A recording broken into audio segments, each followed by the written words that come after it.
দেখো বন্ধুরা, আমরা মা মেয়ে কি গল্প করছি দেখো। আমি গল্প মানে আমাকে বলছে সারা যে মা মেয়েরা জিমে যায়। আমি বললাম হ্যাঁ যায়, বড় হলে যায়।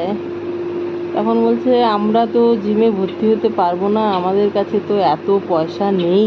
সারা বলছে, বুঝেছো? তখন তোর ফোনটা কাছে ছিল না যে আমি রেকর্ড করব। তো আমি বললাম ঠিক আছে, আমাদের কাছে এত পয়সা নেই, তুমি বড় হলে জব করবে, নিজে স্যালারি পাবে, তারপরে জিমে ভর্তি হবে, ঠিক আছে? তো বলছে অফিসে কেমন করে কাজ করে আমি তো জানি না মা। বললাম তোমার বাবাও তো জানতো না ছোটোবেলায় যে অফিসে কেমন করে কাজ করে, শিখে যাবে।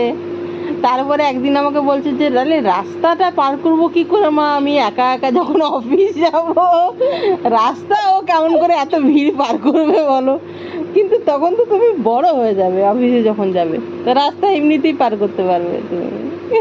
আমার মেয়ে এত সুন্দর গল্প করছে দেখো। রাস্তা পার হতে পারবে না মাম্মাম তুমি? না আমি জানি, এত মরে যাবো। না কেন? তো আমি কি করে পারি একা একা? দিদি কি করে একা একা যায়? পাপা কি করে একা একা যায়? দিদি আমাদের কথা বাদ দাও, দিদি কি করে যায়? বাপ্পা যায় না, গাড়ি করে যায়। গাড়ি করে যায়, পাপা হেঁটে কমেই যায়, সেটা ঠিক আছে, কিন্তু দিদি তো যায়। আর ওর পায়ে লেগে পা ইয়ে হয়ে যাচ্ছে। তুমি যখন বড় হবে সব শিখে যাবে, কেমন? চলো।